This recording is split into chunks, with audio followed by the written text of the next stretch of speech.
No, I forgot where I said. Oh. Yeah.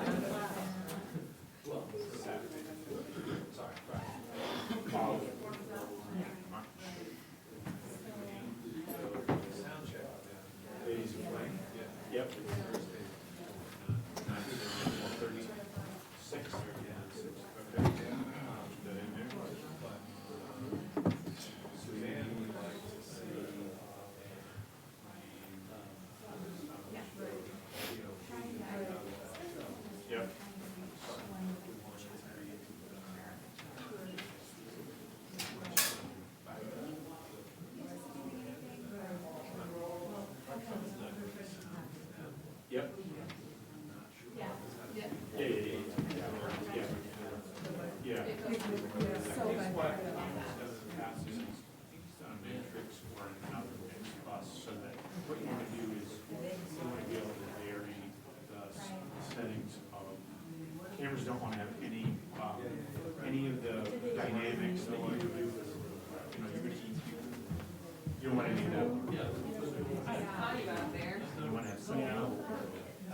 Is Sophie right behind you? Yeah, you're welcome. Yeah. Just want to see what's ask a question. You 30 seconds to do that. So I have a question for you.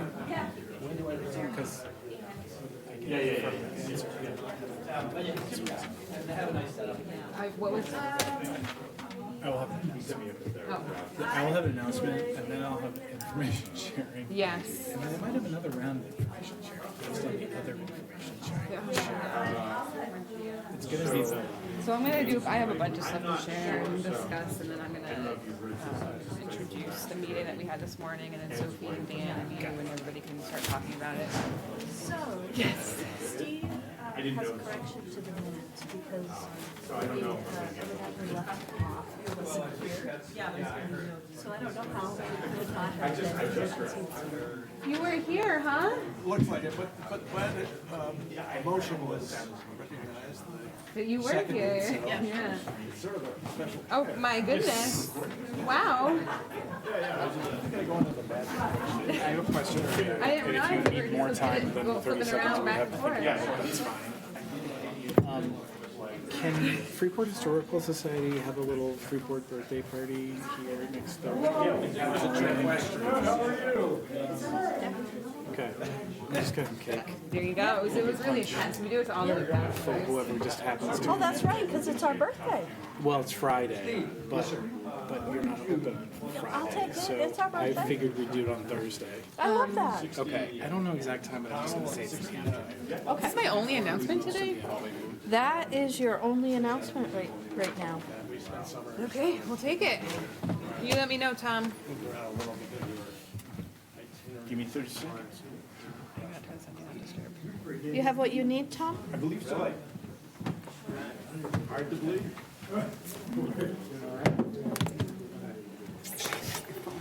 All right, we're gonna get out early, Chris, so you can hold your granddaughter.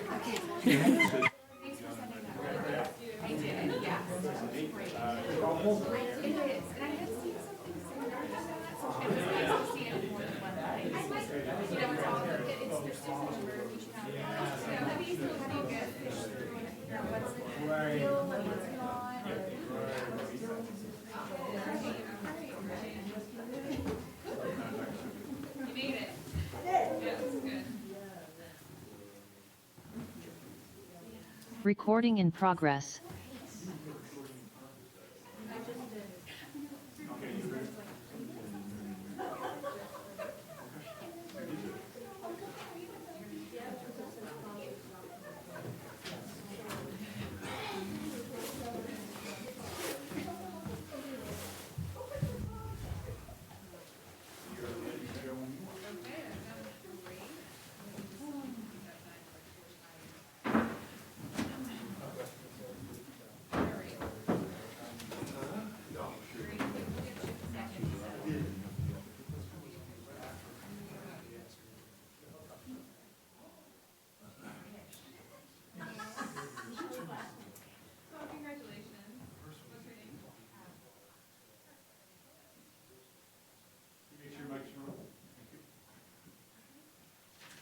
All right, so we'll get started.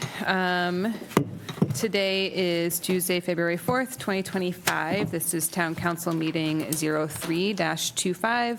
It's 6 p.m. and we are in the Town Council Chambers at 30 Main Street in Freeport, Maine. Our first order of business is the Pledge of Allegiance. Please stand.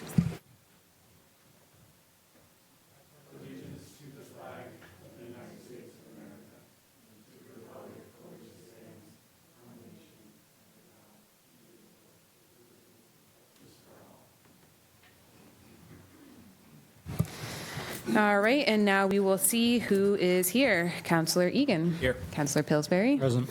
Councillor Lawrence. Here. Councillor Pilch. Here. Councillor Brown. I am here. Councillor Smith. Present. And Councillor Benoit is here, present as well. Our third order of business is typically to waive the reading of the minutes. We won't read them, but we do have an amendment to make. Our minutes show that Steve Brown was not in attendance, but then he also seconded a motion. So I don't know how he pulled that off. So I guess that's just an amendment. Okay. Yeah. Yeah, just say he was here. Okay. So, yes, so the third order of business will waive the reading and accept the minutes as printed with the amendment that Steve Brown was present. Second. All right, all those in favor? Aye. Aye. Good catch, Steve. It was a test. I did read the minutes. All right, and then we'll go to our fourth order of business, which is announcements. We have one announcement today, which is to save the date. We have a comprehensive plan first draft public workshop. That is Wednesday, March 19th, 6 to 8 p.m., Meeting House Arts at 40 Main Street in Freeport. There's also a Zoom link to attend remotely that is on the flyer, also on the website, if folks are interested in that option as well. Any other announcements? Go ahead. Next Friday, the 14th, is Freeport's 236th anniversary. And Freeport Historical Society is going to have a birthday party for Freeport here at Town Hall, but not on Friday because Town Hall is not open on Friday. So we'll do it on Thursday, the 13th. Some of you might have other plans on Friday, the 14th. So come and enjoy cake Thursday afternoon. We'll have some more details up on both the Historical Society website and probably on the town calendar too. Any other announcements? Okay.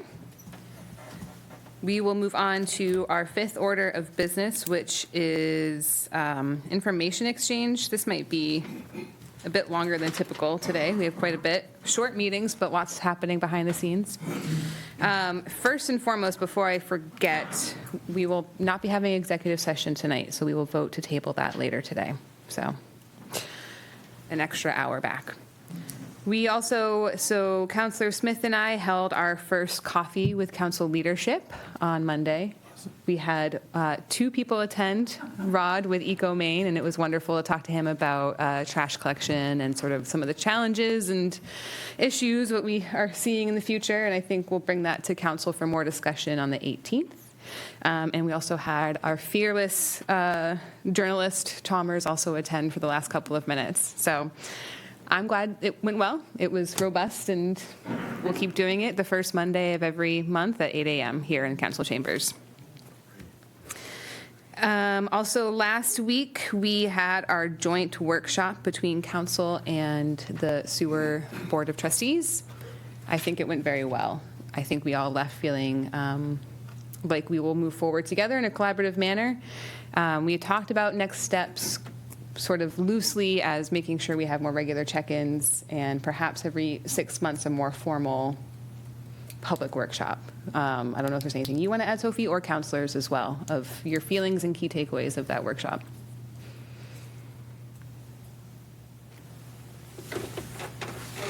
Sophie, I'll look at Matt, I'm sorry. Sorry, Matt. The key takeaway for me, after the meeting, I was asked about the sewer district having a formal role in the staff review process. So I need to talk with staff about that. We'll bring something back. We have a very talented person who has attempted to transcribe the comment cards into a Word document, so those should go out, that should go out later this week or early next week. Some people are hard to read their writing. That's the one thing. If people could just write in print, that would work. But the plan is for that to go to both sewer district trustees and town councilors. If their questions weren't answered, I have said that we'll get back to them. So I will try to kind of give you a sense of who we need to get back to when we have that discussion. And I think the plan is to make sure those questions go to the council and also to the trustees. So we'll share sort of the answering of those. Yep. How are we gonna determine how they get addressed and then disseminated? So in the document, my plan is we have the contact information and then the questions that were asked. My plan is to try to go back and say, we actually asked these questions and answered them in the forum. And the ones that are outlying, I probably will make a suggestion as to who should answer them. And if they're me, I'll probably put my proposed answer in. And if I don't hear anything back in a couple of days, I'll shoot that out. Can I talk about the tax meeting, GP Cog? Absolutely, yes. Some of you may notice, I missed the beginning of the joint workshop with the sewer district trustees because I was at a meeting with the Greater Portland Council of Governments council leadership from the towns that are part of Greater Portland Council of Governments, and we were all talking about property taxes and the serious concern across many towns about what property values have done to property taxes. And I just want to let you know that that's something that we're continuing to examine. It's certainly one of the things that came up in our council goal setting that we're trying to address this year, certainly as we head into our own budget season, and very aware of what that that impact is on property tax bills. One of the interesting things, other than simply hearing about what some other towns are looking at, and the ability to share our experience with our first year of the property tax relief rebate ordinance that we started last year, and our intention to carry that forward into this year's budget, was also some conversation about how communities in southern Maine might join together to advocate more together at the state level for some possible changes that would help us relieve that tax burden on property owners here. So as that develops, I'll hope to share more. Great. And one more thing, or a couple more things. So thank you all for completing your evaluation of our town manager, Sophie. We've received it all from all of you, so thank you for that. Eric and I will be meeting tomorrow to review the materials and prep on the best way to kind of aggregate all the feedback from both counselors and from direct reports for an executive session on the 18th. So, thank you.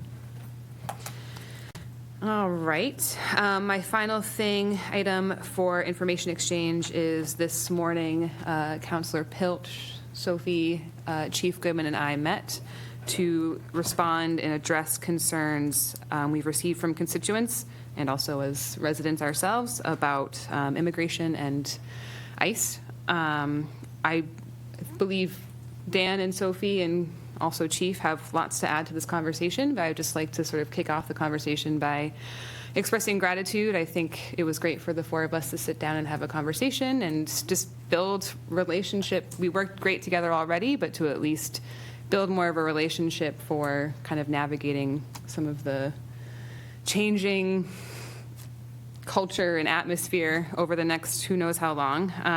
And I walked away feeling very proud of our chief and feeling like we have a good baseline as we think about these questions.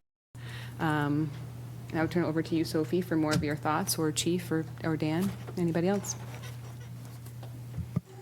Do you want you? So, much to my chagrin, I've learned that people are not asking for the opinion of the Freeport Town Council when it comes to setting immigration policy. Though I make light of it, we don't have a role to play in national policy. We do have a role to play in local law enforcement. We do have a role to play in protecting the people who live here. I think, echoing what our chair said, I'm proud of our town. I'm proud of the people who work in our town, who work for our town.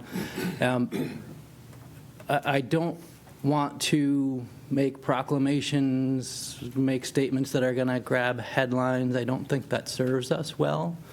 I think that serves to irritate half the people or the other half the people, depending on what we say in the statement. I'm heartened to learn that there are laws of the state of Maine that we're required to enforce here. Those laws take privacy very seriously. So what you take out of the library, what you do in school, whether or not you're getting help from the town, these are all things that are private in nature and not open to discovery by journalists, by the public, by federal agents without a judicial warrant. So that's not a policy we set, that's a state policy. We are here to enforce it. And I haven't heard anything to the contrary. It's heartening also to learn that a number of people have reached out and said, what can we do? How can we help? You know, all the discussions we have among us, among the people who are in the room and watching on TV, are probably not addressing the people who need to hear the information. Most likely, they're not here, they're not watching, they have other more pressing things to do. So I think that's one of the ways we can help, is making sure that the information gets to them if we do have contact with them. I would hope that nobody is afraid to come to town hall, to go to the library, to go to school, for fear that they might be caught up in a you know, some immigration-related activity. We haven't heard of anything like that going on. I don't expect anything like that to happen here in town. Obviously, things have been unpredictable lately. I think those are the main points I wanted to cover. Like I said, I don't intend to draw a lot of attention to it. I think some other towns have. I don't think it served them well. I want to acknowledge that we're aware of it. We're discussing it very actively. I think we're on the right track. I'm more than happy to have any discussions over coffee or any other beverage with anybody who wants to talk more about it and learn more of the details. I'm sure other councils would probably make the same offer, as would our manager. So thank you for your concern, and we're on it.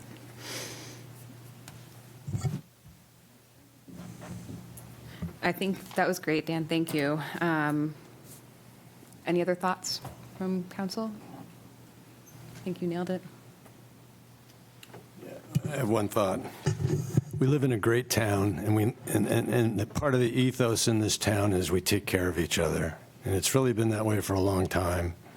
And we've even set up organizations that help do that. So I'm really glad to live in Freeport. And I'm glad to think that there's a lot of support for that thought here and watching in the general citizenry. So.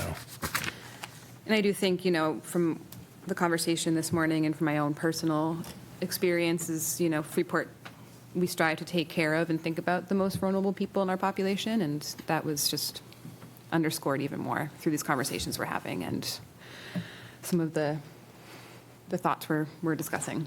So.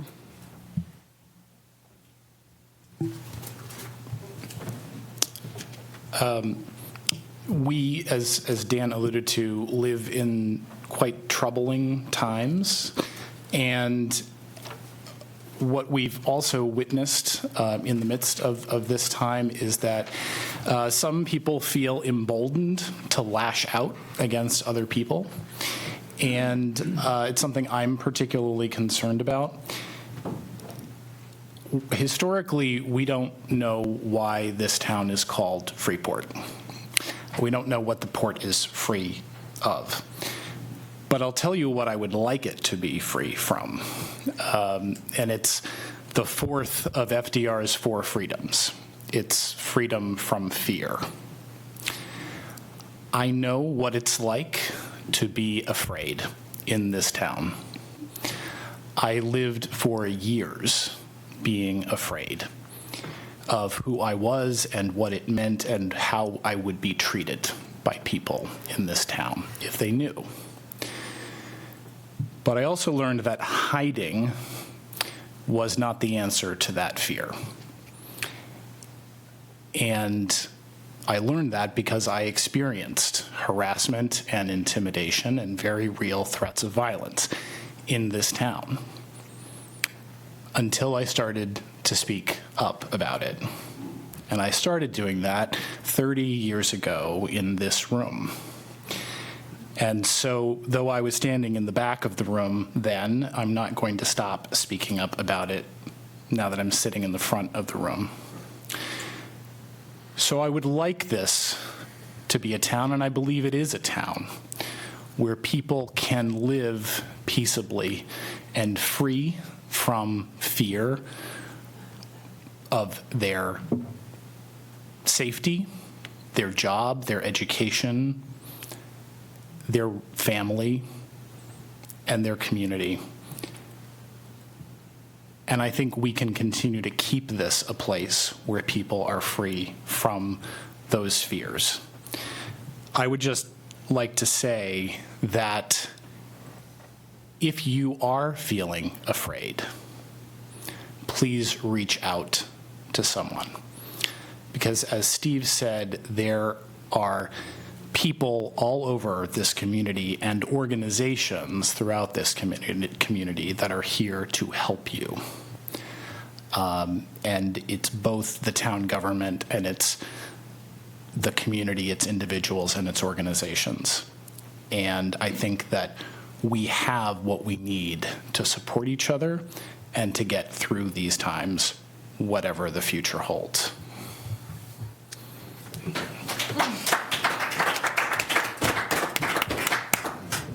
Thank you for sharing that, Eric. Any other thoughts? I really don't want to follow that. I think it was really well said, and I'm really proud of you for saying that and for being an example for others. But can we go back to the original point? I just want to clarify the conversation that you guys had this morning and what we're doing as a town and what should anything come to us individually, what we're supposed to be doing. Yeah, and I think, if one thing that I've been just kind of reminding myself and saying to others is like, make sure you take time to educate yourself on your personal rights and responsibilities for yourself and how to help others the most effectively you can. That's one way I've been encouraging folks, and I know the conversation today got a little bit more into the town's role and the police's role, and Sophie, take it away. So I'm going to start, and we'll see how long it takes Nate to stand up and correct me when I'm wrong.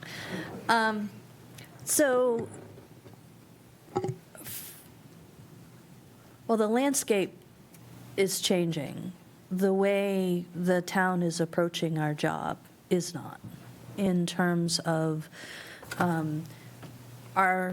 the first question that came up for me was around our library and library staff concerned about how to engage if people came in.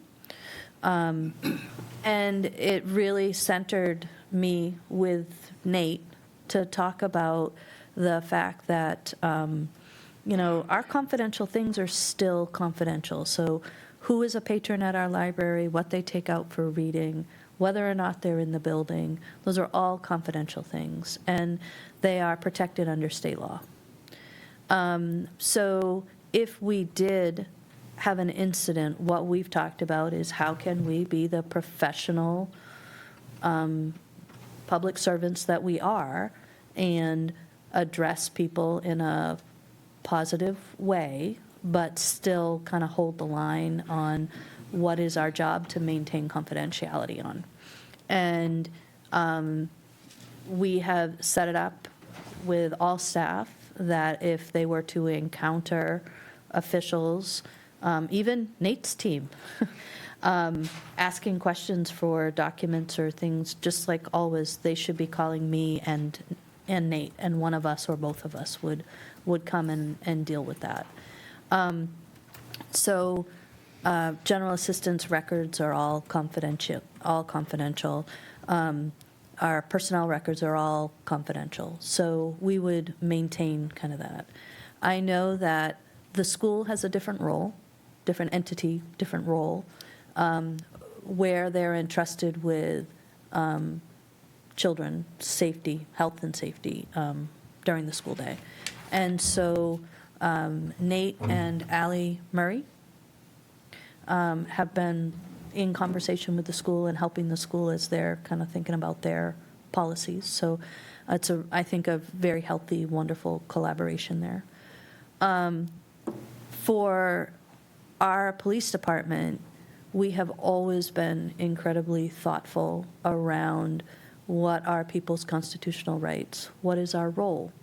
We are here to enforce the laws of the state of Maine and the ordinances that you promulgate, and court orders. And so we will continue to do that. We will continue to do the job that you all have kind of set us up to do. In talking with Dan and Joanna earlier today, one of the things that we did talk about was trying to, on a longer-term plan, kind of reinvigorate the Police Advisory Committee to be able to do more education and outreach. I think just understanding our police department and the way they operate, I think can help people who are vulnerable perhaps feel a little bit better. And I will say one thing that I was kind of happy to be reminded of is we have Glenn with our alternative response officer, who is already very well connected to some of the most vulnerable people in town. And like, how wonderful is it that we've already built that resource before we're getting to these conversations. So I don't know if that fully answered your question. Personally, I'm doing a lot of learning and educating on what to do, not so much for town resources, not so much for our police department, but what happens if a resident has a concern. What should they do? What shouldn't they do? What are their rights? Where do those rights end? So I'm happy to share what I've learned. If anybody wants to ask, I'm certainly not an expert. I'm more than happy to point people in the right direction to connect them with agencies that probably know way more than I do about it. So the short answer is I wish I had more information to share publicly, but I don't yet. and just recognizing the kind of multiple avenues of response. So the town response, the police response, but also community response, like us having these conversations over coffee or running into each other on the street. That's an important part of this as well. So.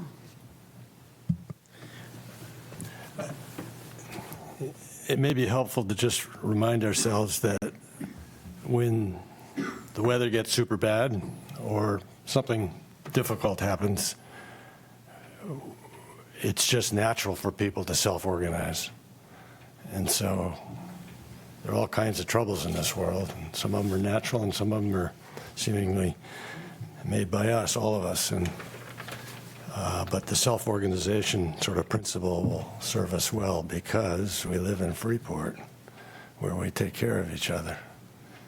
And I think a lot of places are like that, actually. There's a lot we can learn from bad weather and other difficult things. So. All right. Any other information to share this week? Go ahead, John. I was at the FEDC board meeting this morning, and I just want to remind the council that FEDC and the town have executed the MOU, so it's clear for the year going forward what expectations are for the relationship, very valid and important relationship. And at the next meeting, which I think is on the 18th, right, 14 from today, FEDC will be here to make another update presentation as to get into a cadence of doing that probably once a month, unless there's something more pressing to make it more frequent. And FEDC board in general is ready to be the emissaries out to the business community for the various initiatives that we're talking about here, including land use changes and updates to our comprehensive plan, but also hopefully something a little bit more timely that we can make some actions on, which gets me to my second item, and that the Housing Committee, which meets next week, will also be coming to the meeting on the 18th with probably 4, maybe 5 very tangible actions, things that you've already seen and heard about, things that you've already endorsed, but they're going to be articulate and specific so that we can make a more public statement from the council and hopefully some very specific direction to the planning board, which has been an incredible body to work with and execute on the dynamics that we're talking about changing and updating to make it more possible for more housing to happen in this town. So part of that is to get specific and just to keep talking about it and keep it out in public. A big part of that is to signal to the public who might respond to these opportunities, but also a big part of it is to really get those changes enacted. So at the next meeting, you'll be hearing from those folks from the Housing Committee with some very specific endorsements.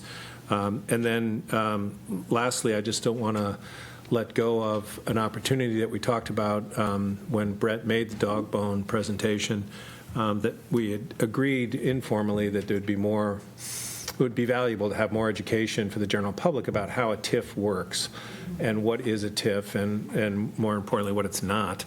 So I'm ready to participate in that whenever is possible. I'd love to see that happen sometime in the spring in between all of our really important but long budget meetings, so that we can have a conversation about that for the general public and maybe have it on a non-council night to make it a little bit more accessible to the general public. That's great, thank you.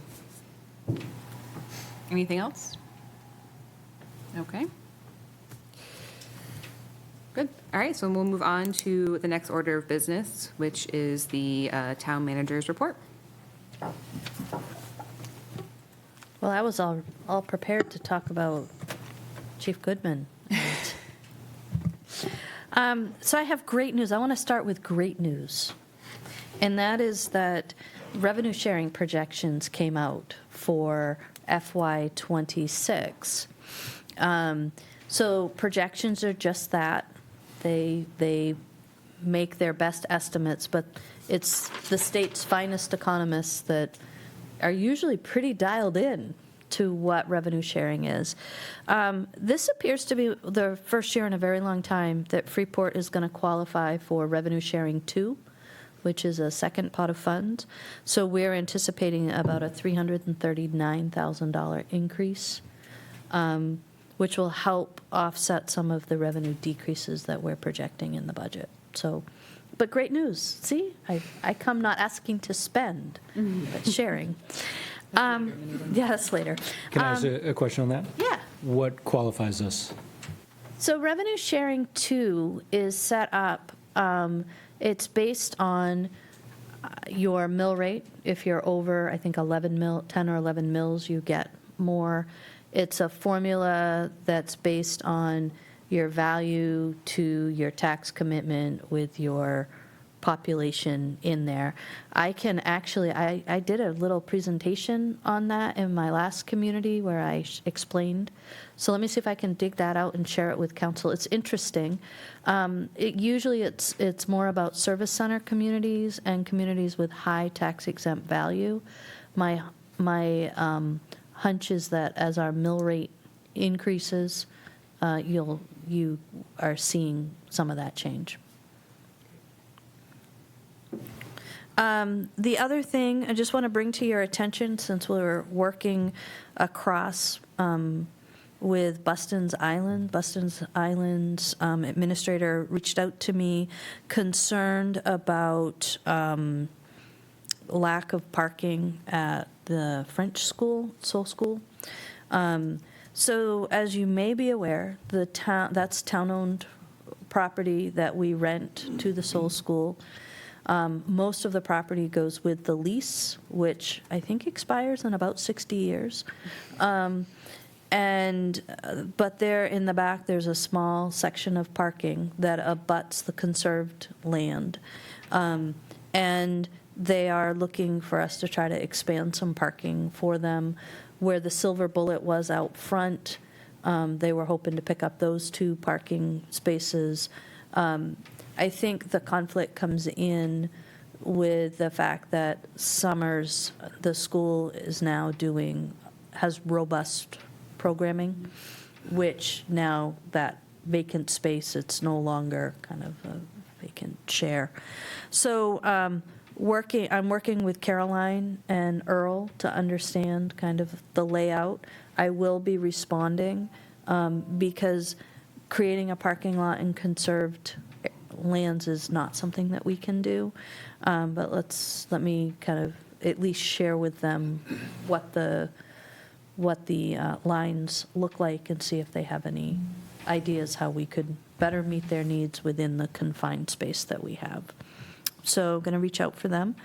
Been preparing. Ordinance committee agenda is posted. I'm having a little bit of technical difficulties getting it out to the members, but I will do that before I leave tonight. We have a municipal facilities committee meeting and a finance committee meeting on Monday, and those agendas should go out tomorrow. Great. Full house, lots of work. The other thing, just to remind folks, to add to our very full February 18th meeting, so we'll give you a break tonight so you can have a very full meeting in 2 weeks. We have the initial presentation of the capital budget, and I think that Finance Committee is probably going to want to talk a little bit about some of what we see with that capital budget. Any questions for the manager?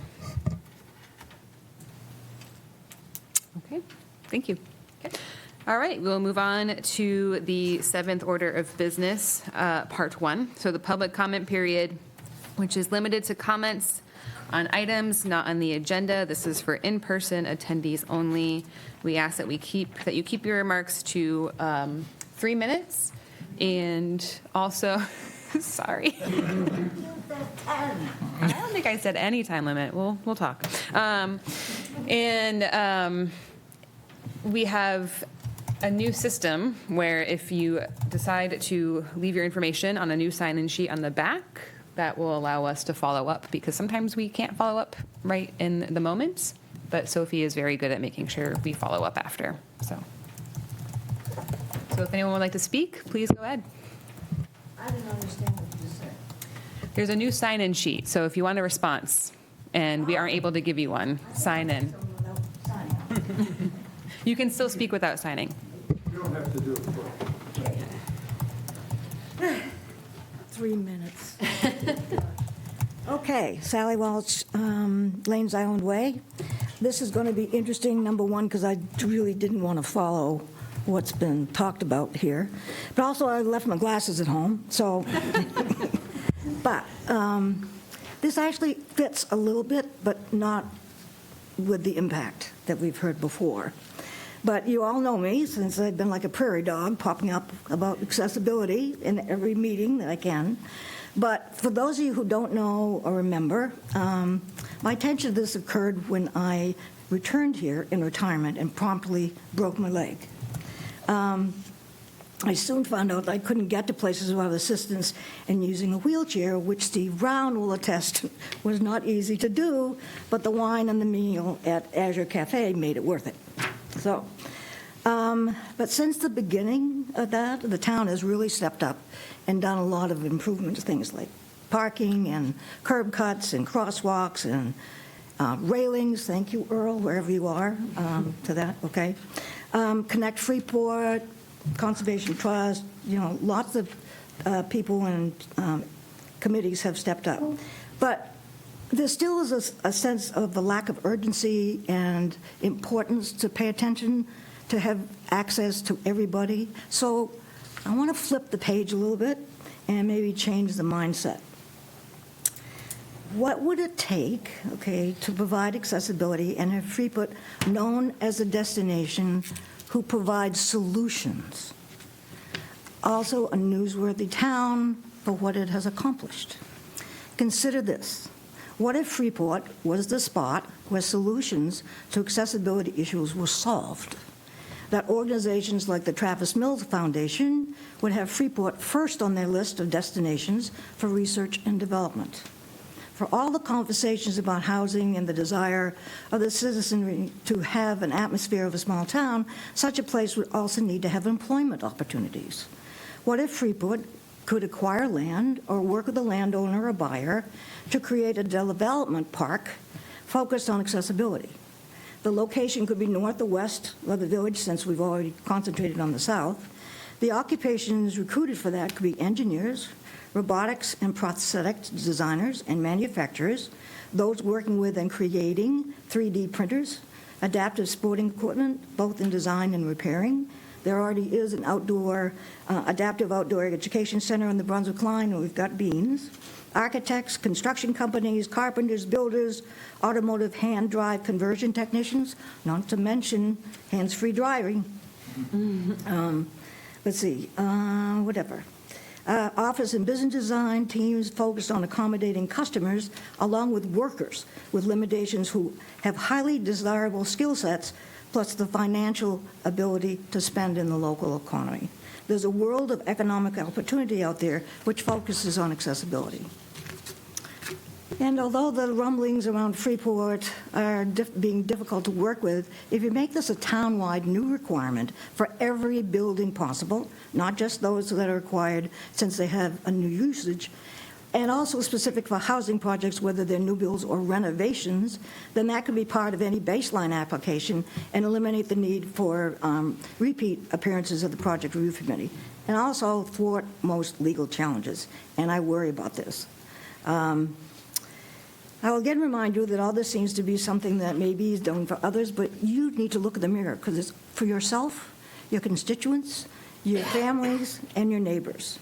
Although the CDC says it's 27% of people in the state have limitations or disabilities, that does not count anybody with a transient one, be it from injury, from illness, age-related, very young to very old.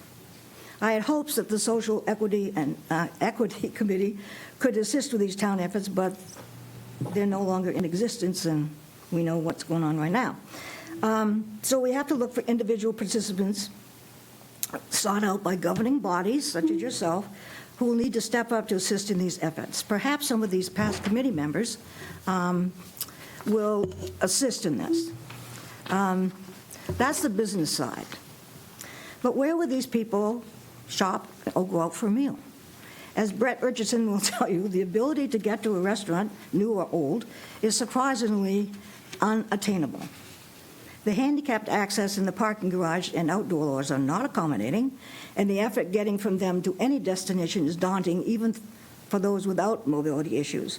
Many people do not qualify for a handicapped plate, but they still have difficulty navigating steep terrains and long distances.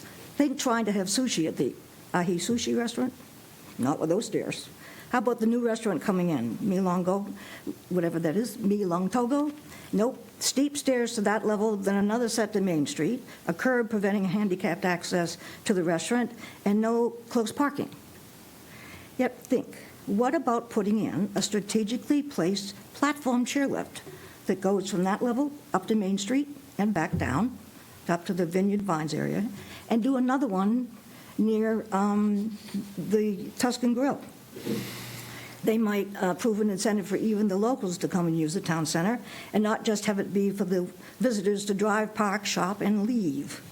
And if a guest and a visitor wanted to stay at night, wouldn't it be nice to have an accessible room, which is reachable, with a desk and bed low enough to use, and a bathroom that serves their needs? When you hear the news media describe accidents with non-life-threatening injuries, that does not mean that those unfortunate people who have survived do not have life-altering situations. Okay. I'm not going to expound on this, but I'm pushing it again because in a few months I'm going to be leaving Freeport and relocating, and I will no longer be a citizen here. So I'm going to be leaving you with this challenge. of getting accessibility all across this town. So I'll be eagerly watching to see how this accomplishes, and I'll be coming back to keep looking and looking at the Freeport Insider to do this. I'm also thrilled that you're going to be using district meetings again to spread the word. It's certainly going to be a way to explain to TIF and to encourage citizen assistance in town projects. Group process is stimulating, productive, and social, what social media is not. That is isolating and not really communicative, since people have to work to find specific things like meeting notices in a sea of emails and programming notes. You need another form of communication other than online. So the district meetings last year was a perfect example. After the fact, I heard many people saying, when was that? Where was that posted? And I think some of you learned that what you thought was an important topic to discuss was not on the minds of your constituents. So I suggest using the municipal news webpage to include any news you wish to share, and then print it and distribute it in the places that they can post, the locals frequent, Bow Street Market, food stores, CVS, hardware store. Have it posted in those places in the form of handouts, and when they run out, it's the manager's job to give more, because it will get people into their stores. One last thing the town should have to create the feel of a small town is a meeting place where friends, colleagues, and peers can gather to have a good time and for productive meetings. It needs to be a before and after place.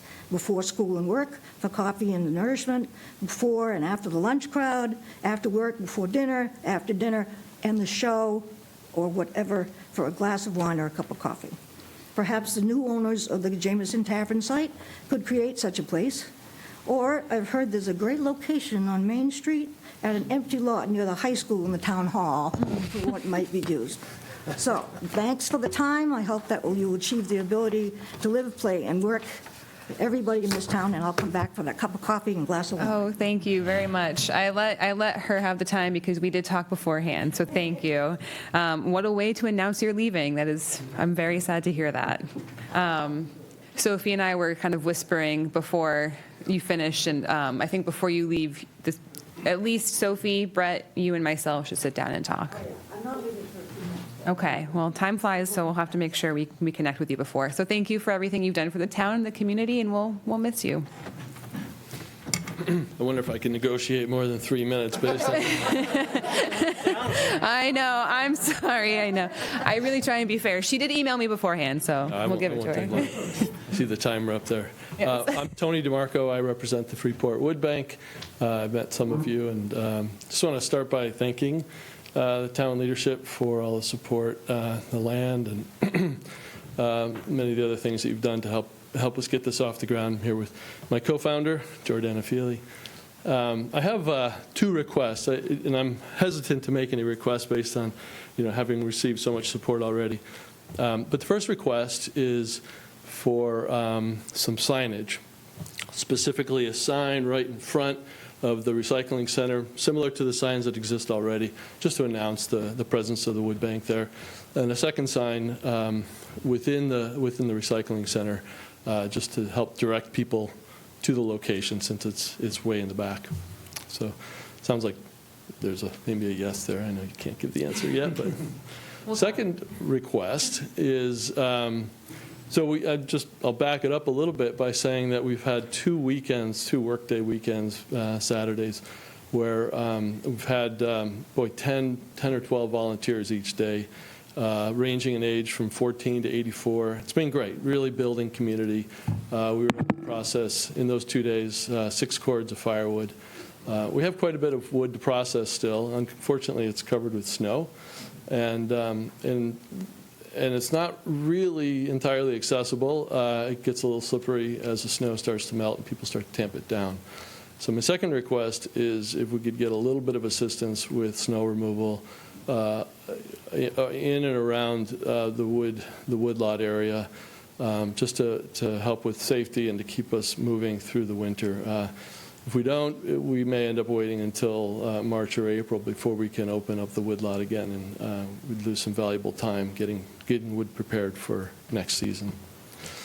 So those are the two requests. And then the last is more of an opportunity. We have an advisory board, and we would invite a council member or someone from the leadership team to join the advisory board. We really love your support and your guidance. So thank you. Thank you. I think Sophie will take that question for signage and snow removal back to Earl to kind of talk with him about what can happen there. So we'll follow up. Can I just add, in case people aren't familiar with the wood bank, I know all of us are because we helped in a minimal way. Tony did all the work, but Tony and his crew have a volunteer system where people can donate wood from trees that have been cut down for a variety of reasons. They process the wood, cut it up, split it, and then make it available to people who need help with heating assistance through Freeport Community Services. So it's all volunteer. You don't have to pay to drop off your wood. You don't have to pay to pick up the wood. And they do it all for free, and they don't get paid, and it's a wonderful thing. And they just, our mission is just to give them some space to do it. So, yeah, great idea, and thank you for bringing it to Freeport. Thank you. The other thing that Tony's winning personality convinced Earl, I don't know that he had to push too hard. So when we take down a tree in the right-of-way, if it is on private property as well, the landowner gets the first kind of stab at it. Right of refusal. But if it's on town-owned property or the landowner doesn't want it, Earl has, instead of making our stockpile, we're now adding our stuff to Tony's stockpile. And I'll tell you, it's going to move so much faster. It will be great. All right. Anybody else for public comment? Yes. All right. Good evening, Madam Chairperson, members of the council. I'm Bob Stevens. I live at 50 Moose Crossing. And a lot of things I came prepared to say, I don't have to say because of what I've heard from you here, what I've heard about the initiation that's been taken by leadership and the town manager and the chief to talk over the situation and figure out how to make it safe for those who live here who can live in fear in the present situation. And it sounds like you're taking efforts to get that comforting information out to the population that is concerned. I know the school superintendent was able to do that with a letter that went out to all parents. I know, I believe it was the chairperson that spoke about perhaps the chief or some members knowing people that they can sort of let them know the way things are. But there's still people that you won't reach by that means. There are people that are afraid. A teacher in Lewiston reports that the kids there, many of them have stopped coming to school. They're frightened. Some towns are finding that they're not getting cooperation with the police department when crimes occur, particularly if they occur at the expense of an immigrant.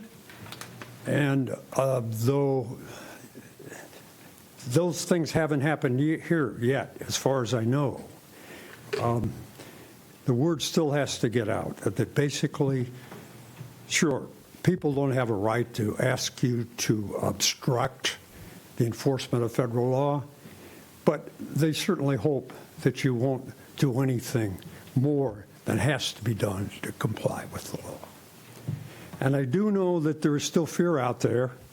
I went up to someone who I suspected of being an immigrant and asked whether he was or not. And, you know, he was reluctant to tell me. But I made clear to him why I asked him, because I wanted to give him something that told him about his rights. And it's this red card. And this is something that every immigrant should carry with them, and they should be available in public places for immigrants and friends of immigrants, for any of us to find and perhaps carry around with us. They talk about the constitutional rights that they all have. They say what you have to do to comply with the law, what you can be asked legally that you have to respond to. So this person was quite happy to accept the card and ask me if I had more, because he had friends that he thought could use these cards.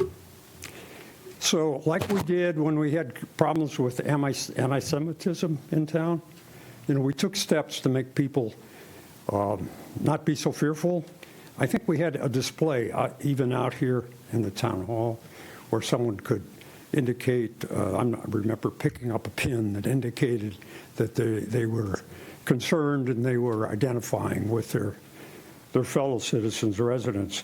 And it would be a great place to have some of these cards where people, when they come in, they're there. We don't have to do anything more than that, help people be aware of their rights. So I make that request. I'd like to see them made available in the library and other places in town if at all possible. And I'm happy to pay for the printing of them. Thank you. Thank you very much, Bob.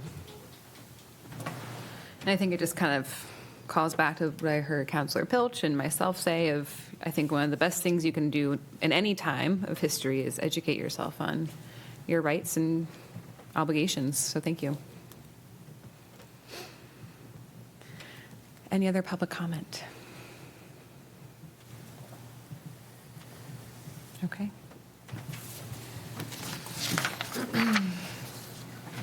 So we will move on to our 8th order of business, which is to take action on the following items. We have a very light action agenda today. So we'll move on to item 14-25, which relates to appointing Carrie Weeman as the General Assistant Administrator. We only have 2. We won't get even closely to all the way down the line. But Councillor Egan, will you please read? Be it ordered that Carrie Weeman be appointed the General Assistant Administrator. Second. Anything to add? Just that Carrie has been the general administrator worker bee since last July. She's done a great job. I have taken what knowledge I had from years ago and poured it into her, and she is ready to take over. The plan here is that I would continue as a deputy just because that covers us nights and weekends and when people are on vacation and stuff like that, which I think makes perfect sense. And when we hire the community response person that will actually do the bulk of the work, she will, as the administrator, be the person that does the paperwork and then falls into a support role, much like I have had. So hopefully I'll be able to step out when that person's fully trained. I've been watching the work of the clerks for quite a while, and in awe of all the work that they get done. And in your opinion, Sophie, this is something that can fit into Carrie's job description? I think that when we have the full-time person hired and all she would be doing is reporting and being a backup, and the person that right now she comes to me if there's a case that she needs to kind of talk through. I will tell you, in that role, I think she can do it. She used to do the municipal bulletin, so we're kind of swapping because that's going out to the director of communications is taking that over. They had their handoff meeting just a couple weeks ago. So I think it kind of will flip. We took one piece of work off her plate and we'll put this one back on. I don't I will tell you that there are times that the clerk's office kind of hums along at a nice pace, and then it does election, or then it's dogs, or, you know what I mean? There's a spike. And they amaze me because they manage to make it work. Chris and I are also trying to collaborate more on the agenda so it doesn't just land on her shoulders alone, and I think that's working well. And when I posed this question, both Chris and Carrie were very supportive of moving it forward. Glad to hear that. Thank you. How would this relate to the community response coordinator position? So if you think about it the way we're doing it now, where at the very beginning, I was holding hands and actually I sat with some people. And then as Chris and Carrie got more training, it became they would come into my office at the end to say, this is what we want to do. Does this work? And then now I got to see the reports for January, and that was pretty much it. We touch base every once in a while. So I would envision that that's what will happen with Carrie, that right now Carrie is doing the bulk of the general assistance work with a lot of support from Chris. But when we bring this new person on, this person would train. We would put the database on an encrypted laptop that the police department has, so that we can actually go on the road and do this. So I would not envision Carrie doing as much meeting with people unless there was some other conflict, that it would be more of that 5 or 10 minute check-in. I really envision, whether it's meeting in the conference room here or on the road with a laptop, having that community response person be the primary general assistance person. The one thing I do want, though, is for us to maintain the record keeping in town hall, so it's in one place. We know it's done the way we want it to be done. It took Carrie and Chris a lot of effort to transition back to a hybrid system, because sometimes you really do need paper. I want to maintain that. The other thing that we are seeing is that having a remote, fully remote, separate entity doing general assistance, we lose the connection with the finance department, which is a huge piece of the general assistance loop.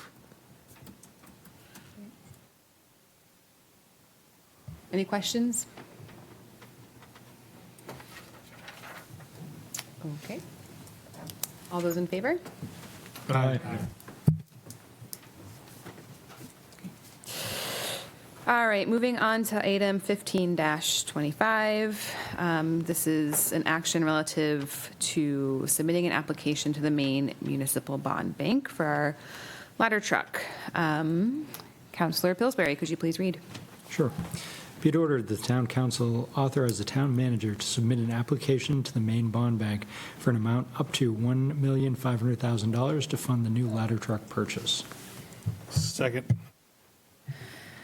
So you may ask, why is this here? It is the deadline for getting kind of the placeholder at the Maine Bond Bank is tomorrow.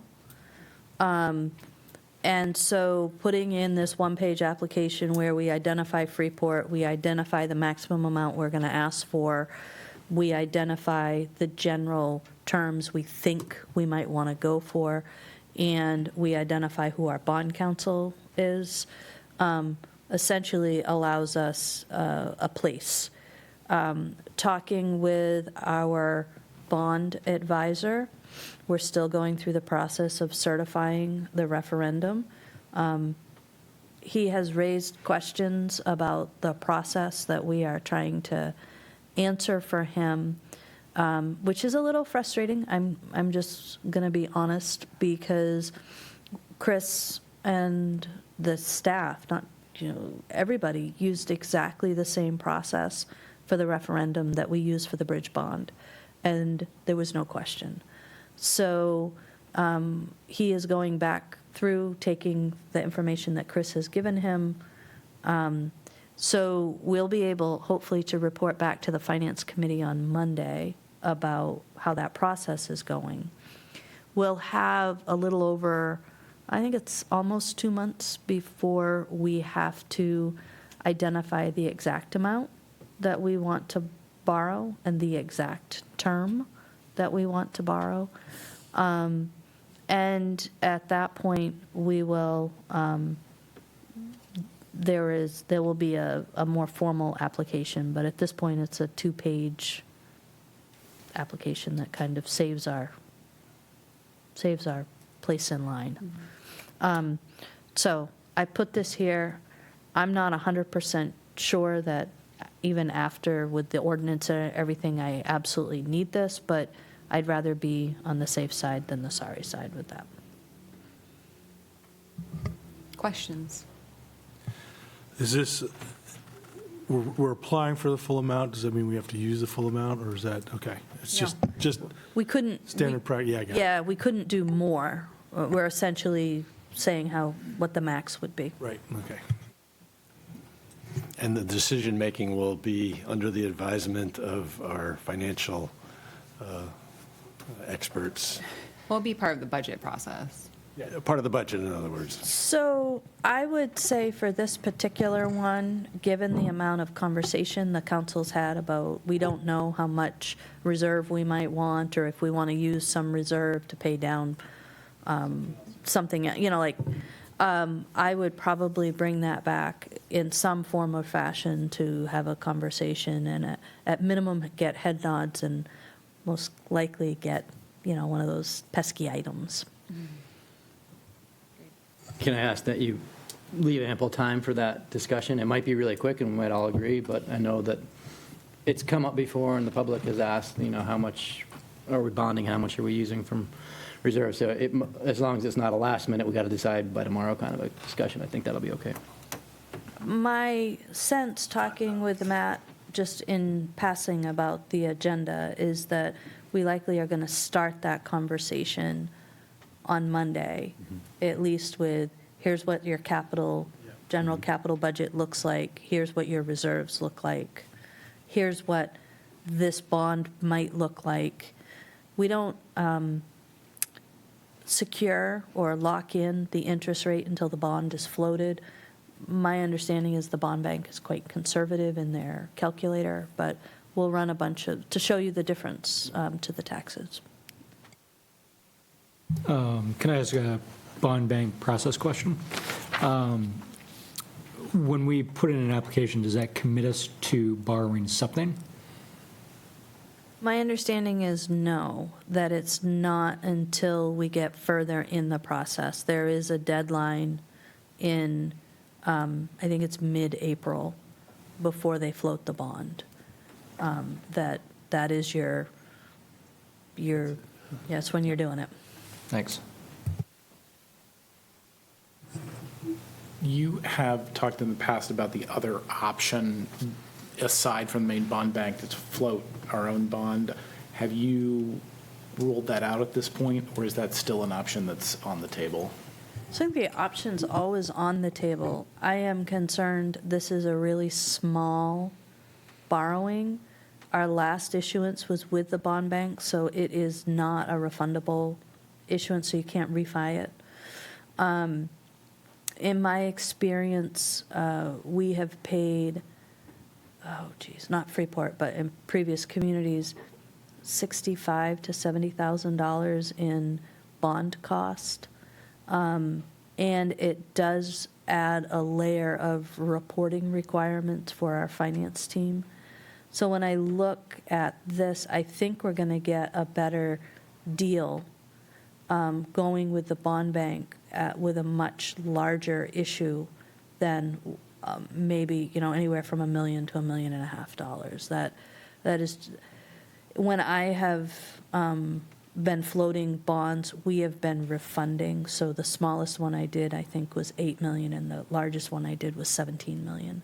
And I think you've got to get up, you got to have enough money for it to make sense to float your own.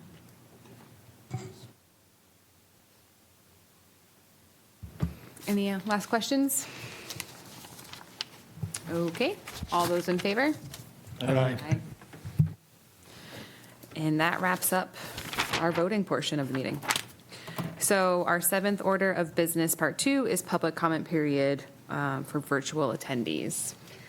We just have Jim from the radio station. All right. Not just Jim, but he's Just here Jim. every meeting. Yep. Hi, Jim. We appreciate it. Okay. If that's the case, we'll close public comment period and move on to other business. I'm very excited about this presentation tonight. So this is a special presentation from Winslow Robinson from Fable Forestry about fighting browntail at scale in Freeport.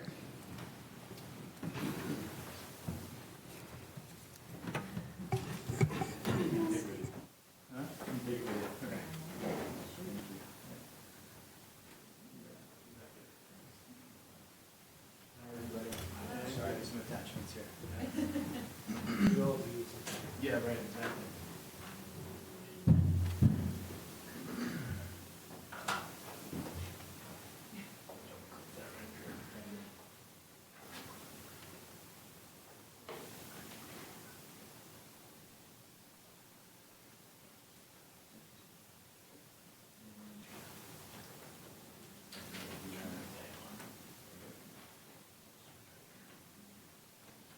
So Winslow has already mastered the first test or the first. Say again, Sophie? You've already mastered the first thing you needed to learn, and that is to do whatever Tom says. Good. Okay. I'm glad I cleared that hurdle so easily. Hopefully these other hurdles will be easy too. With the power of community. What were you saying? Sorry. I mean, I can riff about nothing for probably 45 minutes, but I know that's not why we're here. Thank you.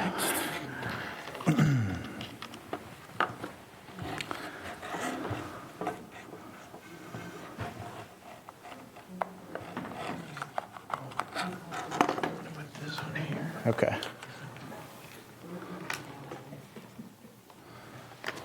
And this isn't plugged in yet. Yep, it is. Oh, you got it? Yep. Brilliant. Okay. I think you're good to go. Okay. Hi, everyone. Thanks for allowing me the time tonight to talk to you about browntail, which is not something that's new. Actually, browntail has been here for quite a number of years, over 100 if you've tracked any of the presentations by DACF and other very qualified people. But first, I just want to say, thank you. It's a pleasure to be here speaking with you all. And Sophie, thanks again for coming to see me fly a drone, feels like years ago, just to take a peek at what was around here, because I'll be back in a few weeks to do a free removal using an aerial robotics platform that we're trying to get rid of these suckers that are around Town Hall. So that's what I want to talk to you about today, the problem of browntail here in the state of Maine. So it's kind of a good news, bad news year. It's good news that the population is dramatically down this year, but what DACF has been saying is that because it's down, folks might be surprised by some encounters that they could have this summer. Thank you. He has a microphone on. Yeah. You'll hear you. Okay. Good. Well, I'll just put this here. You can tell me if you can't. Thanks for that. The audience was hearing. Can you not hear me? Yep, we can hear you. Oh. No, that's okay. I'll do this. I'll do maybe this. if we could have the folks in the audience who are talking, Chief. Anyway, we hope that folks won't be surprised this summer because the population is down so much, so folks might think it's not that much of an issue. However, when I'm doing drone surveys, I can tell you that that is still very much an issue. It's just that the general population is down dramatically. We're still having some isolated issues. So I'll pause this for a second. I wanted to show you a video of the state-of-the-art of browntail removal as it exists right now in Maine using drones.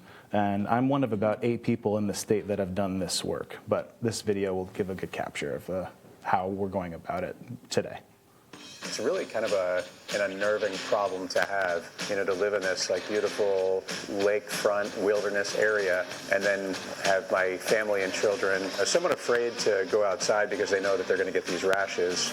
You could use hundreds of these things in the air, flying. Having more brown-tailed moth cutters in the area would help a lot more people. I cannot keep up with demand. Anybody that's got oak trees around their house, schools, golf courses, places like that is business. So the leaf sampling tool's got a little Dremel cutoff wheel on it and kind of a small mini grapple. And above that apparatus, there is a camera. So you target the branch that the nest is on, and one push of a button, it clips the nest off. It's not complicated at all, really. When I first found out about the capability of a drone with a leaf sampling tool, I immediately called the closest guy to us and looked at the property. The more people that adopt alternative methods, the better off we're going to be. So on its face, that's incredible and really impressive. And still, it's just one nest at a time, you'll notice. And not only is it still one nest at a time, but you think about how much time is spent aiming, quite a lot actually, and you're only really getting about 15 or 20 minutes of battery life when you're up there. So you're talking about trying to find something in a tree, and it's cold out, and then you have to rehandle all of the nests again. And this is the best that we can do. I think we can do better, actually. And so that's what I've been working on with a number of collaborators for the last 6 months to get ready for Browntail Awareness Month, which we are currently in February here in Maine. So there's no tool right now that's developed for browntail, okay? How frustrating is it when you don't have a tool that's designed for the job that you're hoping that it does? And what we've been working on is a approach that's non-chemical. It's a mechanical shredding device at the end of a robotic arm that's going to be teleoperated, and so the operators will be warm and comfortable, and I'll tell you more about that in a second. So that's what we're working on right now. And if we just look at 3 pests in the United States, tree loss mortality presents a $700 billion problem. You've got the Asian longhorn beetle, you've got the emerald ash borer, and then we're also focused right now on the browntail moth. And we're focused on browntail because it presents an immediate threat to human health.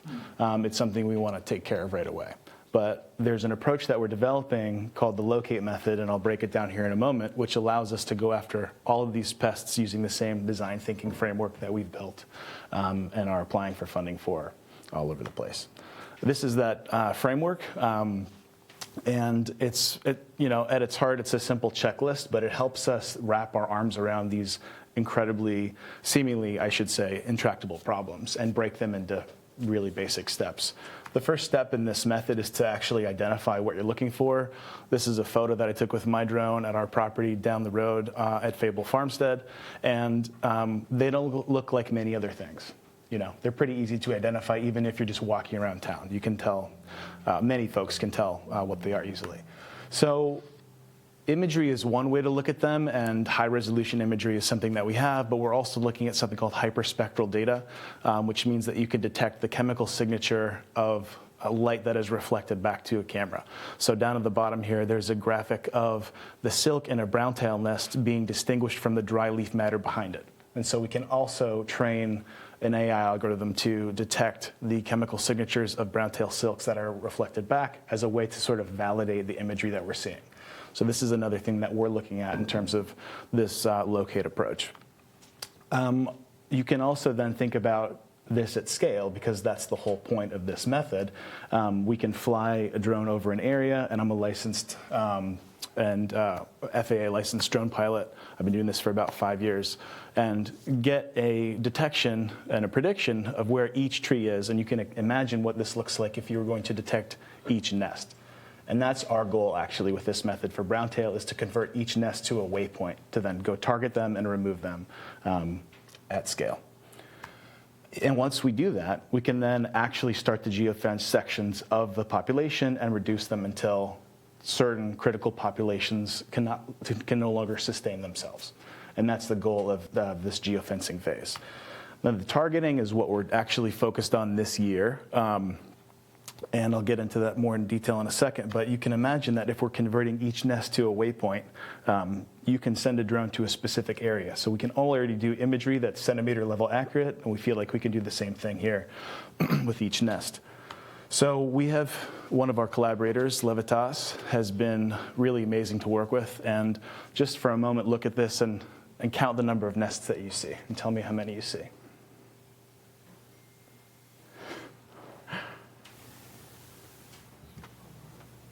I hear it a lot. 20? 20? I was going to say over a dozen, yeah. I think Steve, you're going to win a prize here. Okay, so nice one. 20, good counting. There's one that's tucked up in the top left. You've got really good eyes. So we can do this in an instant, actually, once we've trained the camera to be able to look for these things. And you can have up to 400 caterpillars in each nest. So we're talking about quite a number of caterpillars in just this photo. All right, Steve, let's see how good you are for this one.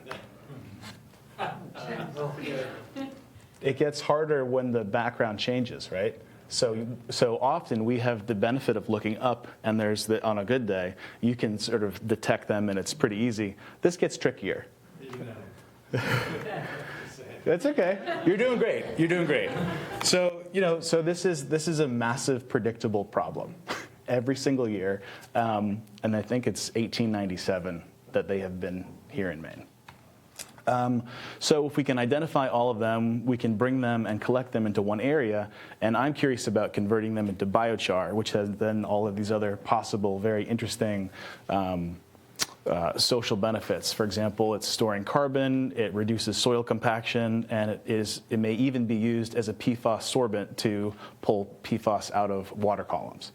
So we could be converting browntail into biochar and maybe even sell it as a product that has a social benefit. So that's what we're very curious about. We're working with folks at Yale and Bates on this issue, perhaps using this mobile dumpster fire, which, yes, is a real product.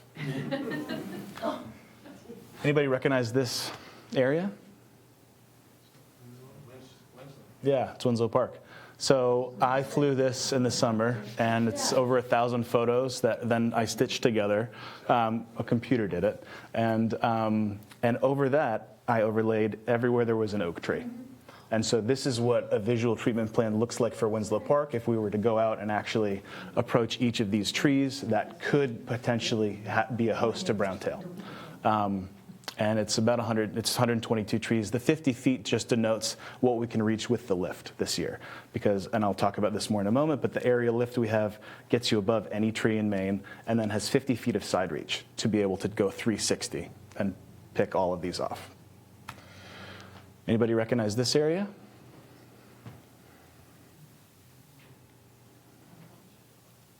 This is the historic quad at Bates, and we'll be doing a removal for them at the end of March. So all of these oaks down at the bottom, they wanted us to focus on, and then there's also a number of birch up top that we flagged because browntail don't just predate oak, even though that's their preference. So the work we're actually doing, actually coming up in 20 days, we'll start taking rental delivery of this lift on February 24th on the farm, and I'll walk you through sort of the different elements of that right now. We have a custom payload that we've developed with the folks that actually created that shredding payload that you saw at the beginning, but this is specific to browntail. And the reason that this is specific to browntail is because we're shredding and also vacuuming up nests at the same time, because when you cut a browntail nest, there are some hairs that can be dispersed. And so we think it's in the best interest of everybody, not only to get rid of browntail before they're a big problem, but also, as much as we can, vacuum those nests into a captured environment. So that's why this is unique to this problem that we face so frequently in Maine. This is the robotic arm, which is pretty incredible. It's 6 feet long. It has 5 degrees of freedom, and it can articulate all number of ways, and it's controlled with a PlayStation controller. It's going to live at the end of this aerial lift, which is what is arriving to us on Feb 24, and we will have it for 1 month to fill the removals calendar as best we can with folks who want to try this out. This is a CAD model of the basket, so everything is going to live in the basket of the lift. Nobody is up in the lift doing this work. Everything is teleoperated from the back of our farm truck.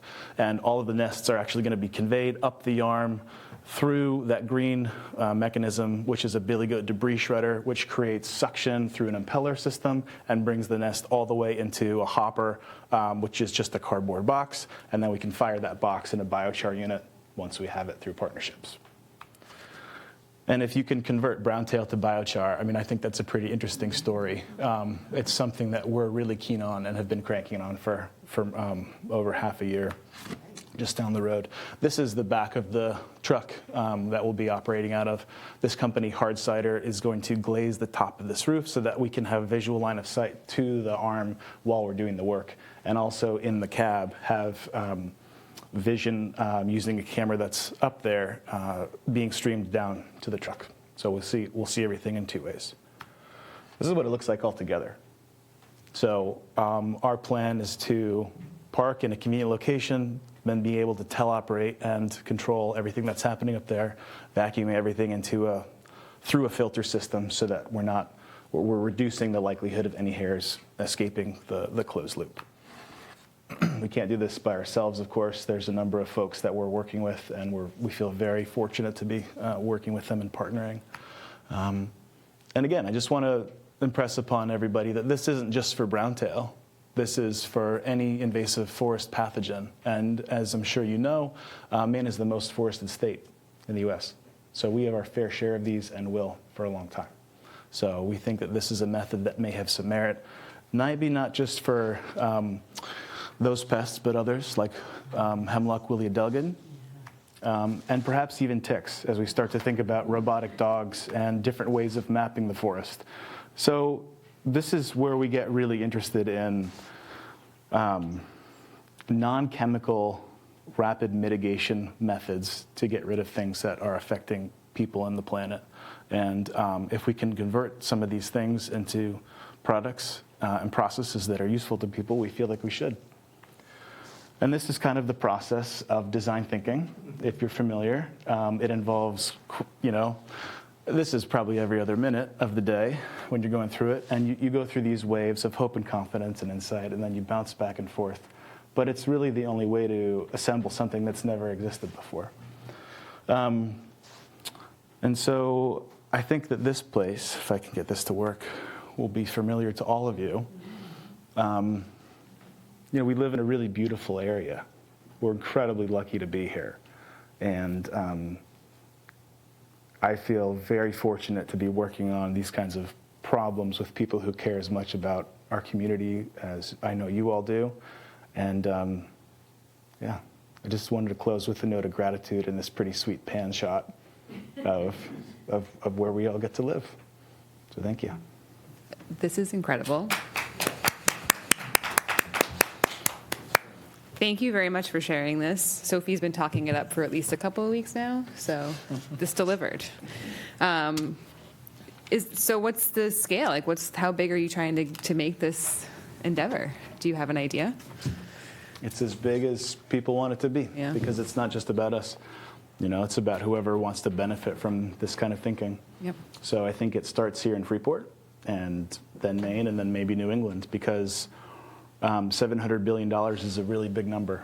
And that number takes us outside of Maine, and thinks about the spread of the Asian longhorn beetle, emerald ash borer, and other pests that aren't here yet, but will be.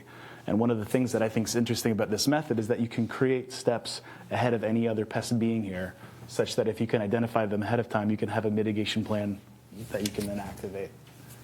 So we think that there's some merit to a lot of these ideas, not even in the targeting phase, but in the training and preparation phases too. Great. Questions, thoughts from council? Go ahead, John. My arm is already itchy. I know. get brown tail every single summer. So I just, in terms of my own mitigation at my house, the old folklore about putting an aluminum strap around the oak trees that the caterpillars can't crawl up, that's just folklore. I can't answer that to a certainty because I'm not an entomologist. So I have a PhD in social work, which is a far cry from dealing with invasive insects. But the focus of my dissertation was on technology for social good. So I know how to create and scale a product for social benefit. What I can tell you is if you cut them off, they don't die. They'll go right back up the tree. Whether or not they have an aversion to aluminum is not something that I could answer this time. But I'm happy to chat later. Great demonstration. Thank you. Do you have an idea how bad the hemlock problem is with those woolly little guys? Is that pervasive in this area? I know I've seen it occasionally. Very much. Yeah, we have them on the farm. And this would be a second iteration of your product to target that, right? Yeah, so the locate method, again, is like just a design thinking checklist, and it would involve a completely different stack of technologies and thinking that we could start. We being everybody in this room, or we being Mainers or whoever wants to sit at the table to address some of these problems. But yeah, it just simply collects people around a common problem and focuses everybody's attention on the best methods that could exist to solve the problem. And most of that involves getting rid of assumptions that we all have about how to solve the problem. I was going to say, we should bring him in for the housing problem. Technology for social good. Councillor Brown, I see you had a thought. So there's a bigger benefit to this whole process, which is broadening our ability to think outside the box. What a great idea that is. So we're sort of a test zone for you then. Well, the farm has been a test zone. So we're very fortunate to be doing this for 72 hours on the farm, 3 days of rapid prototyping before we show up at the library and then come here on Friday. So we will have tested and refined the process a lot, and you'll probably be happy to know also, I'm skipping ahead to some other slides, but there is a 35-point risk reduction plan that I'm happy to share with the council should you be interested in addition to being insured for this whole process. We're thinking a lot about how to refine and test this as safely as possible. So I think that probably just like any research process, it's never really done, right? So we're initiating the research series, I would say, this year.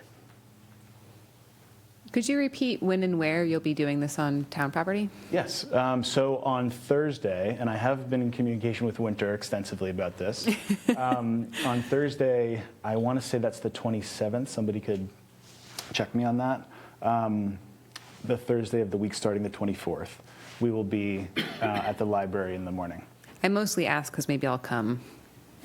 Anybody is Observe. very welcome to be here and be a part of it. I know that the removal that we were going to do, by the way, for free, the library, and because our kids and our family adore the library, the removal here is also for free as a thank you to everybody who's endured Browntail for this amount of time. We just feel like it's our duty to extend that as a thank you. We'll be here on that Friday, so I believe that's the 28th of February. Wonderful. So is the biochar idea sort of proven? I mean, I'm sure you can make it. Biochar is actually activated charcoal, so it's got a great useful value. Many applications. Probably you wouldn't expect to get a whole lot of charcoal from tips of trees across Maine, but that's not actually the point. That's just to sort of like validate this. I mean, we see browntail as sort of tip of the spear in terms of how we're approaching all of these other invasive forest pathogen issues. When you start thinking about the impact of ash and removing sections of forested lands, then you start talking about much bigger projects and endeavors where you would be experiencing a lot more biochar potentially. So that's how I'd answer that one. From the folks you're working with, it looks like you've got a lot of folks behind you. We do. That's awesome. We do. And there's no way to do it solo. I'm not a roboticist, but I have a really good friend who drove 12 hours from Canada to work with me for 2 days, who then drove back 14 because there was some snow. And so I think when you start getting people around a problem and everybody on the team cares about the problem, you can do some really impressive stuff. So we're trying.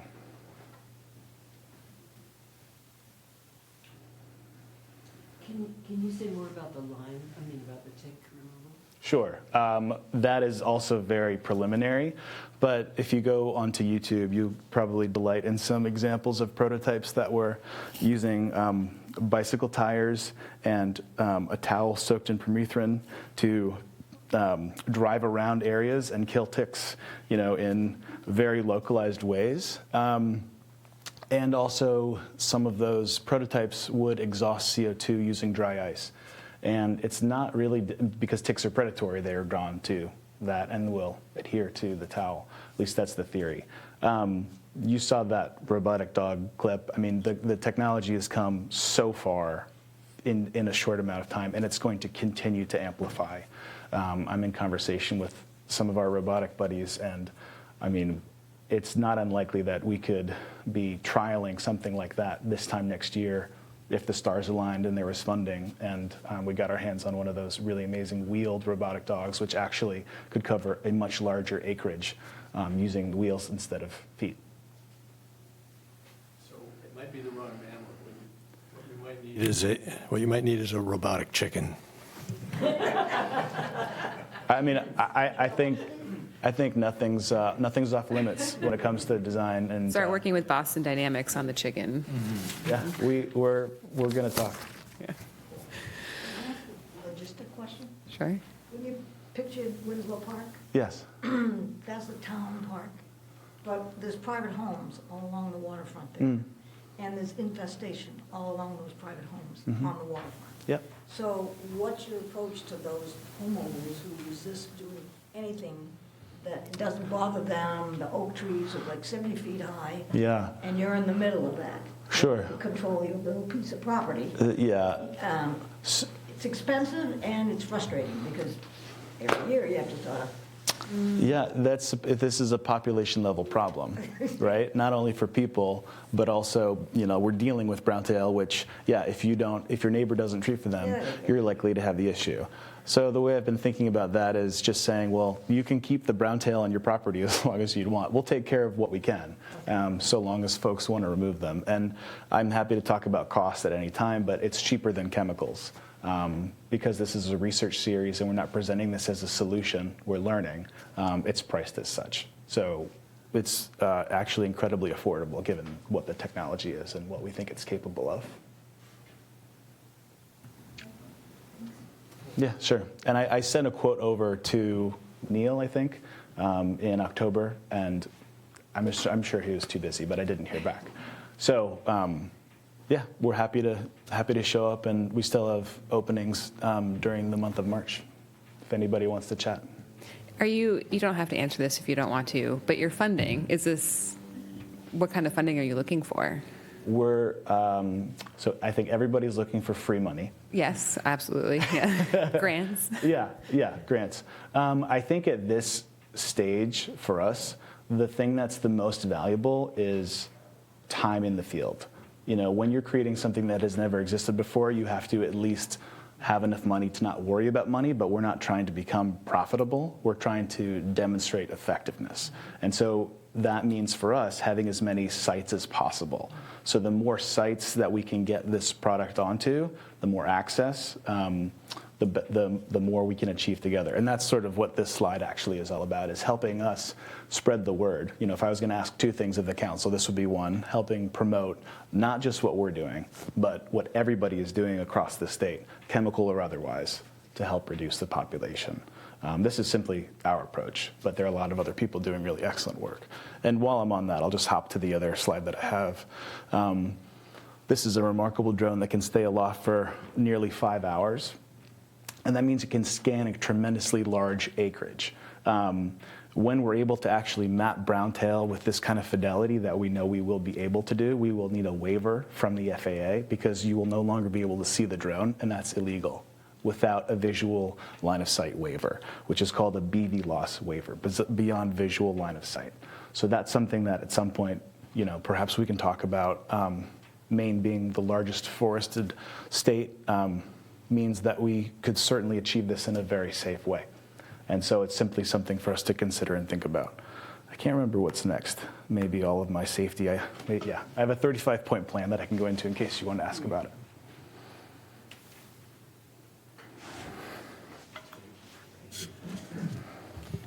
Would you send me, Niels, the quote for Winslow? Be happy to. I'd appreciate that. Counselor Smith? Oh, I was just, you've got Fable Farmstead and you've got Fable Forestry, and I'm just wondering, once you solve all the forestry problems in the state, do you have any thoughts about moving on to Fable Fisheries? Because I'm thinking robot otters to find the green crabs. It's funny you say that. You can't use robotters because I've just copyrighted that, but That's fast. I don't want to get into copyright. okay. And yeah, that's funny. I've actually had people come to me with that kind of thing already. So that's not yeah. That's the beautiful thing about design thinking and this whole process is like, if you can come up with something as amazing as that, as you just did, and crank on it with a bunch of overqualified people, yeah, you can achieve a lot. You can achieve a lot. There's a high school robotics team on it. I think it's a great idea. Really. Absolutely. Yeah. Make it part of the contest. So I'll leave out a few business cards, but you feel free to find me, and yeah, I'll ping you, Sophie. And like I said, we have availability still for removals. The way that works, just I'll briefly say, is I come out and do a free drone survey, and in the same day I give you a quote of what it would cost to address each of those trees. And then because we're not going to charge you for anything we can't reach, you only pay for the number of nests that we actually remove when we show up. So there's two costs to it. One is the mobilization cost to show up and do the work, because it's very expensive to show up actually with this equipment. And then the other is there's a discounted rate if you have more than 10 trees, to incentivize people to work together to remove nests. Actually, I just want to mention that. So if you have 10 or more trees in a given area, the removal price is cut in half. And that is cut to $75 per tree and $2.50 per nest. Is there a land size consideration, small versus large? Any acreage is great. The biggest limitation and the reason we're doing this drone survey is to guarantee that we don't want to under-deliver on a promise of what we can reach, right? So all of the survey equipment that I'm using is centimeter level accurate, meaning that when I drop that radius over an area where we want to put the lift, we know to a certainty we can reach that, and then we even know we're even more certain because then the arm is 6 feet beyond that. So we do the survey just to make sure we can reach anything, but we'll learn a lot, in the 3 weeks that we have this, to think about what do we want to refine ahead of next year. Great. So did you say you're volunteering for Winslow Park? No, I said that we're doing 2 removals for free, the library and town hall. Great. Yeah. Thank you so much. This was great. Thank you very much. Yeah. I look forward to an update, maybe a couple of months. I will tell you that Winslow keeps me in the know. He comes and finds me at Town Hall, and I think we'll give an update after, just a quick one after the project. But my next thing that I have promised and not yet delivered, but I have promised, is to try to connect Winslow with some municipal folks and to really kind of get people to see the at-scale piece is kind of important. Great. Thank you. Thank you. Oh, and I'm going to just add to that follow-up question. We'll be creating an impact report that will be shared widely to give an impression of everything that we've learned through the process. I just want to make sure I added that. Thank you so Thank you very much. All right. So as we discussed, item 16-25 is being tabled. So I will make the motion to table the executive session until further notice. Great. Second. All those in favor? Aye. Which means we're at the end of our agenda. Make a motion to adjourn. Second. All those in favor? Aye. Aye. All right, thank you. That executive session.